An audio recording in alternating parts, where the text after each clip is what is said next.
दोस्तों, सऊदी अरब में अदल व इंसाफ का एक ऐसा वाक़या जिसने पूरी दुनिया को हिला कर रख दिया है। सर कलम होने से पहले कातिल के परिवार ने मकतूल के घर के सामने जो किया, इसने हर देखने वाले की आंखों में आंसू ला दिए। इस वक्त ये वीडियो पूरे अरब से लेकर दुनिया भर में वायरल हो रही है। जब कातिल मोहम्मद बिन मुरसल की गर्दन कलम होने में कुछ ही वक्त रह गया था, तभी अचानक सऊदी अरब में एक ऐसा वाक़या पेश आया जिसने सबके होश उड़ा कर रख दिए। इस पूरे वाक़ये को डिटेल के साथ आपको बताएंगे।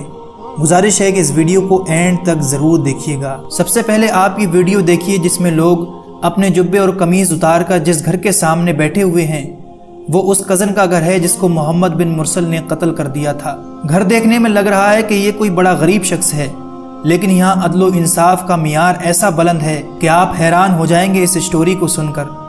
कुछ साल पहले सऊदी अरब के शहर नजरान में आल रिस्क कबीले के एक नौजवान मोहम्मद बिन मुरसल के हाथों अपने ही कबीले के दूसरे बंदे को, जो कि रिश्ते में उसका कज़न था, तकरीबन 1 साल पहले उसका कत्ल कर दिया था। इसको जेल हो गई, पुलिस ने इसको पकड़ लिया।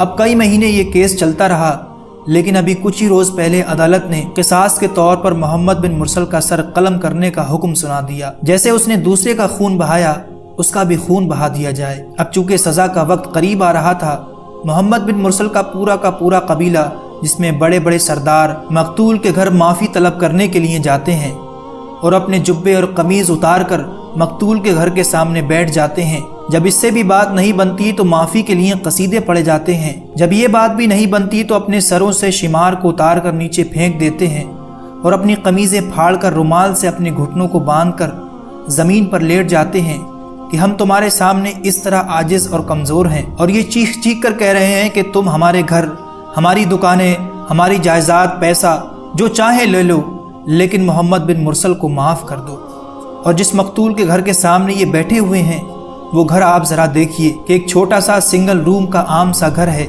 ये नहीं कि वो कोई तगड़ा बंदा है, लेकिन जब कानून तगड़ा हो तो अदल व इंसाफ सबके लिए बराबर होता है। जो मरा है उसकी भी तो कोई माँ थी, उसका भी तो कोई बाप था, वो भी तो किसी का बेटा था, उसका दुख उसके परिवार को भी तो होगा। जब सज़ा में 1 दिन रह गया तो सैकड़ों लोग मकतूल के घर के सामने आकर खड़े हो गए।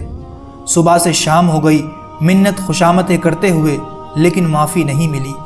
और कानून देखिए कि अगर ये माफ़ नहीं करते हैं तो कबीले के एक बंदे की भी ज़रूरत नहीं है जो इनकी तरफ आंख उठाकर भी देख सके। ना कोई सऊदी गवर्नर और ना ही कोई सऊदी ख़ानदान का शाही फ़र्द जो मकतूल को धमका सके या उनको मजबूर कर सके। हाँ, अगर उनके दिल में आई और वो माफ़ कर दें तो ये एक अलग बात है, लेकिन कानून देखिए कि अगर सऊदी अरब का बादशाह भी चाहे तो इस कत्ल को माफ़ नहीं कर सकता। और एक हमारे मुल्क के हालात हैं, इंसाफ तो दूर की बात, यहाँ तो मजलूम ही मुल्जिम बन जाता है। इसी महीने 20 सितंबर को मोहम्मद बिन मुरसल के सर को कलम कर दिया गया, लेकिन जो माफ़ी मांगने का अंदाज था उसने पूरे अरब को रुला कर रख दिया। और ये शायद वाहिद ऐसा कातिल है जिसके लिए पूरी दुनिया में दुआएं हो रही हैं। इसके बारे में दोस्तों अपनी कीमती राय कमेंट बॉक्स में ज़रूर दें।